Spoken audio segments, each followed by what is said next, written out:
Hello दोस्तों, ए plus academy में आपका स्वागत है। आज हमारे चैनल ए प्लस एकेडमी का नाम बदलने जा रहे हैं, जिसका नाम आज से एन प्लस एकेडमी हो जाएगा। इसमें थोड़ा नाम में चेंजेज हो जाएगा, इससे कोई दिक्कत नहीं होगी। मैटर हमारा वही रहेगा, स्टार्टिंग है इसलिए। तो हमारा जो पॉलिटिकल हम चालू कर रहे थे, पॉलिटिकल हमने 2 वीडियो डाल रखे हैं। एक इंट्रोडक्टरी वीडियो, इसमें हमने बताया था हम पॉलिटी स्टार्ट करने वाले हैं। दूसरे में हमने बताया था कि पॉलिटी के हम जो कॉन्स्टिट्यूशनल हिस्ट्री थी उसके बारे में बात करेंगे। हमारा भारत का संविधान कैसे बना, किस तरह से बना, और उसके बाद उसके जो आज हमारा संविधान है उसके पीछे क्या क्या चीज़ें हैं जहाँ से हम लोगों ने उस चीज़ को उठाया है। तो संविधान को बनाने के लिए जो हमारी हिस्टोरिकल थी उसके बारे में हम चर्चा कर रहे थे, यानी कि हिस्ट्री के बारे में चर्चा कर रहे थे।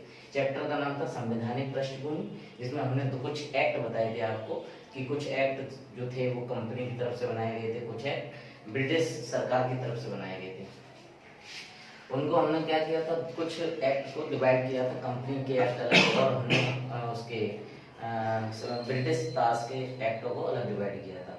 तो हमारे कंपनी के एक्ट जो चल रहे थे उसमें से हमने कुछ एक्ट बताए थे, जिसमें 1600 का एक राजलेख बताया था।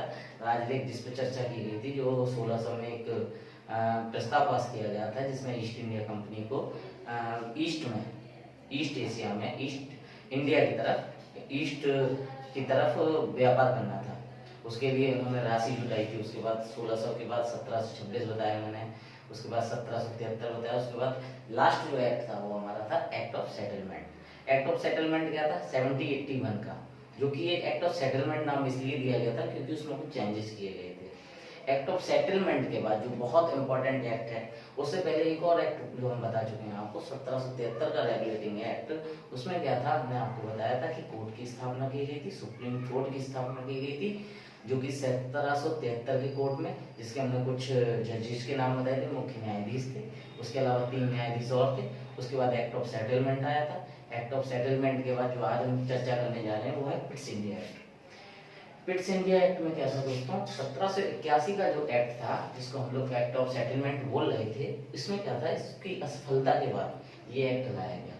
ये एक्ट जो था, एक तरह से कहा जाए तो ब्रिटिश की तरफ से एक वैधानिक दस्तावेज था, जो कि कंपनी के अधिकृत क्षेत्रों पर लाया गया था। याद रखिए दोस्तों, ब्रिटिश ताज का कंपनी द्वारा अधिकृत क्षेत्रों के स्वामित्व के दावे का पहला एक वैधानिक दस्तावेज, अगर कहा जाए पहला वैधानिक दस्तावेज कौन सा था, तो यह पिट्स इंडिया एक्ट, याद रखिएगा।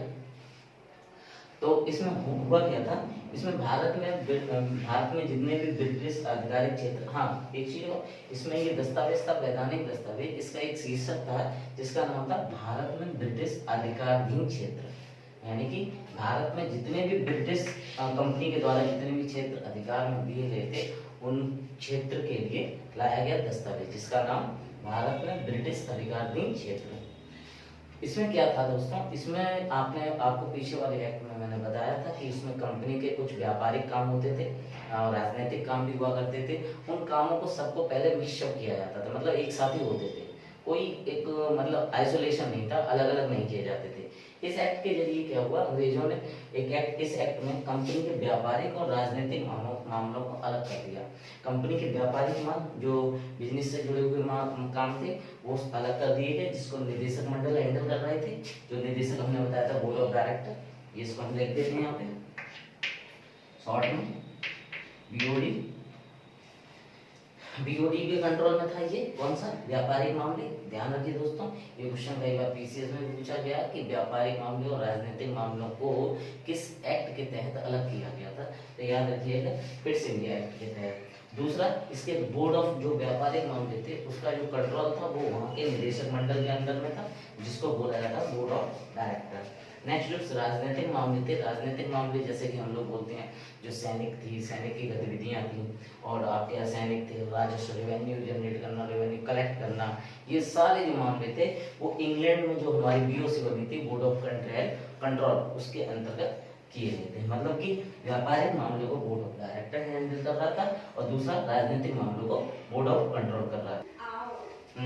नेक्स्ट क्या था, पिट्स इंडिया एक्ट में 1784 में बीओसी जो बोर्ड ऑफ कंट्रोल थे, बोर्ड ऑफ कंट्रोल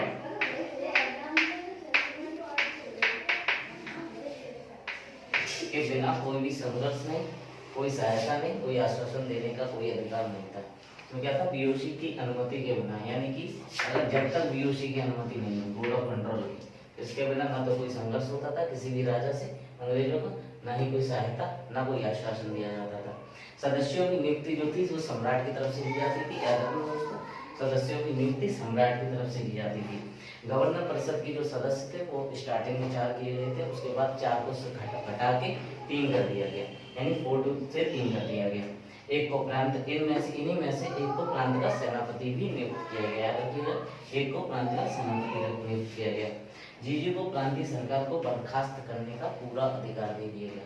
फिर से सुन लो, गवर्नर जनरल को किसी भी प्रांतीय सरकार पर एक्शन लेने का पूरा अधिकार था। जैसे किसी भी प्रांत में कोई सरकार उसके अकॉर्डिंग काम नहीं कर रही है तो वो एक तरह से बर्खास्त करती थी, जैसे कि आजकल का हमारा राष्ट्रपति शासन होता है। राष्ट्रपति शासन में क्या होता है, नॉर्मली हम आपको बता दें, किसी भी स्टेट में अगर वो अकॉर्डिंग टू कॉन्स्टिट्यूशन नहीं फॉलो करते हैं तो क्या करते हैं, उसकी गवर्नमेंट को असंवैधानिक बोल के, असंवैधानिक तरीके से उसको आर्टिकल 356 के तहत बर्खास्त कर दिया जाता है। दूसरा क्या था, जीजी को ये पॉइंट, अब देखिए इस पॉइंट को अगर देखा जाए हमारे आज के आर्टिकल में, आज के संविधान में दे रखा है, सरकार को बर्खास्त करने का जो है आर्टिकल, वो किससे लिया गया देखा जाए तो यहीं से लिया गया 1784 से। इसमें से एक पॉइंट देखा जाए तो प्रांतीय सरकार को बर्खास्त तब किया जाता था, आज हमारे यहाँ 356 आर्टिकल के तहत है। तीसरा क्या था, अंग्रेज अधिकारियों पर भी मुकदमा हो जाते थे, मतलब अंग्रेज अधिकारी जो यहाँ पे अपॉइंट थे उन पर भी मुकदमा दर्ज किया जाता था, और उन मुकदमों की जो सुनवाई होती थी इंग्लैंड में, उन मुकदमों की सुनवाई के लिए एक कोर्ट की स्थापना की गई, कहाँ, इंग्लैंड में। याद रखिएगा दोस्तों, इंग्लैंड में। उसके बाद क्या हुआ, इसको हम एक बार रिव्यू ले लेते हैं। बीओसी की अनुमति बिना कोई संघर्ष नहीं होता था, कोई सहायता नहीं होती थी, कोई आश्वासन नहीं देने का अधिकार था। बोर्ड ऑफ कंट्रोल के बिना सदस्यों की नियुक्ति का सारा अधिकार सम्राट को दे दिया गया था, जो वहाँ ब्रिटिश राजा थे। उसके बाद गवर्नर परिषद के जो सदस्य थे वो 4 से 3 कर दिए गए थे। इन्हीं में से एक सदस्य होता था, उसको प्रांत का सेनापति नियुक्त कर दिया जाता था। इसी के बाद जीजी को प्रांतीय सरकार को बर्खास्त करने का पूरा अधिकार दे दिया गया गवर्नर जनरल को। स्टेट की जो भी गवर्नमेंट थी उसको कैंसिल आउट करने का या बर्खास्त करने का अधिकार दिया गया। उसके बाद अंग्रेजी अधिकारियों पर मुकदमा चलाने के लिए इंग्लैंड में एक कोर्ट की स्थापना की गई थी।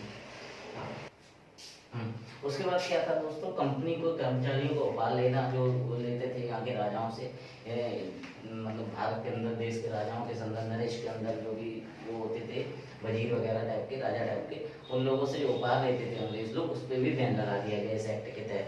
उसके बाद क्या था, जो युद्ध और संधि करने से पूर्व अगर युद्ध और संधि करनी है तो कंपनी को, तो उसके लिए उन्हें डायरेक्टर से अनुमति लेनी अनिवार्य होती थी। अगर ये अनुमति नहीं लेते थे तो ये सब कोई इस पर कार्रवाई हो जाती थी, ये एक तरह से बैन हो गया था। अगर करना है तो यहाँ के डायरेक्टर से अनुमति लेना अनिवार्य होता था। तो ये 1784 का एक्ट था, इसके हमने कई सारे पॉइंट बताए, ज़्यादा इससे ज़्यादा कोई पॉइंट है नहीं इसके, और मैक्सिमम पॉइंट इन्हीं में से क्वेश्चन आपका बन जाता है। नेक्स्ट एक्ट जो है हमारा 1786 का एक्ट, जो कि बहुत छोटा एक्ट है, इसमें कोई ज़्यादा काम नहीं हुआ था। इसमें 2 कानून थे, एक तो गवर्नर जीजी को, गवर्नर जनरल को अपने परिषद के निर्णय जो होते थे वो कैंसिल कर सकते थे जब चाहे तब, और अपना निर्णय लागू करवा सकते थे, ये इनको अधिकार था। किसको, गवर्नर जनरल को। दूसरा, एक तो ये अपना मतलब अपनी परिषद का, जो उनकी परिषद थी ना जिसमें 3 सदस्य थे, पहले 4 थे, 4 से 3 हो गए, अब 3 सदस्य थे, जो भी कोई निर्णय बनाते थे उसको भी कैंसिल आउट कर सकते थे, रद्द कर सकते थे, और अपना निर्णय, अपने कोई आदेश दे सकते थे। उसके बाद एक जीजी को ये भी था, प्रधान सेनापति की शक्ति भी दी गई थी। तो ऐसा पहला जीजी जो प्रधान सेनापति की शक्ति दी गई थी उसका नाम था लॉर्ड कॉर्नवालिस। याद रखना दोस्तों, इसमें ये क्वेश्चन यही बनता है कि जीजी को प्रधान सेनापति की शक्ति दी गई थी, वो कौन था पहला, लॉर्ड कॉर्नवालिस। नेक्स्ट जो एक्ट जो है वो उसका नाम है हमारा 1793 का एक्ट, जो कि इसमें भी ज्यादा पॉइंट नहीं है। कंपनी के अधिकारों को, जो कंपनी का काम था, जैसे कि स्टार्टिंग में आया था 25-20 वर्षों के लिए बढ़ाया गया था, इसी तरह 1793 में क्या था, कंपनी के जो कार्य था वो 20 वर्षों के लिए और बढ़ा दिया गया अधिकार के लिए। अब जब अधिकार 20 वर्षों के लिए बढ़ा दिया गया, और जो नियंत्रण मंडल थे उसके जो सदस्य थे उनको वेतन बेसिकली तो इंग्लैंड से दिया जाता था, लेकिन इस एक्ट के तहत इनको वेतन जो था भारतीय राजस्व से दिया जाने लगा। मतलब भारत में जो भी रेवेन्यू जनरेट होता था उसका कलेक्ट करते थे, यही लोग करते थे, यही लोग वेतन इससे देने लगे। पहले ये चीज इंग्लैंड से दी जाती थी। दूसरा, जो प्रशासन की नीति थी वो लिखित विधियों द्वारा, मतलब कानून पहले लिखे जाते थे, उसके बाद उनको अप्लाई किया जाता था। पहले लिखित विधियों के द्वारा प्रशासन की नींव को रखा गया और मजबूत किया गया और उस पर ज़्यादा फोकस किया गया। मतलब जो कानून बन गया उस पर उसको ही पूरे प्रशासन प्रांत में अप्लाई किया जाता था, लागू किया जाता था। इससे काफ़ी फर्क पड़ा काफ़ी चीज़ों पे।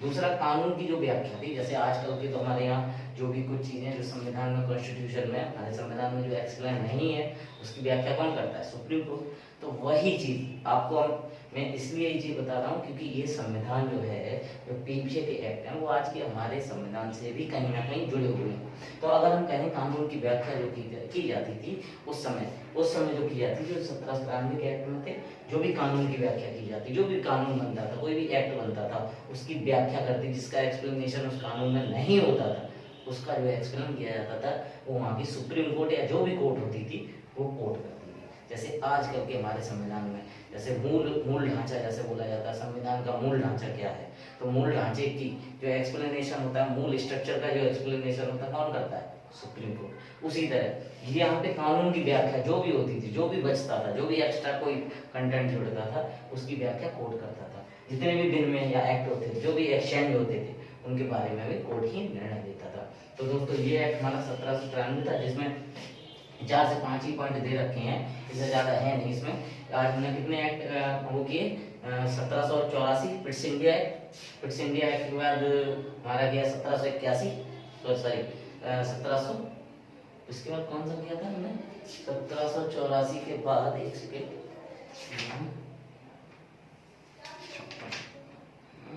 86, सॉरी बाई मिस्टेक मेरे दिमाग से उतर गया था। 1786 को हमने वो किया था डिस्कस।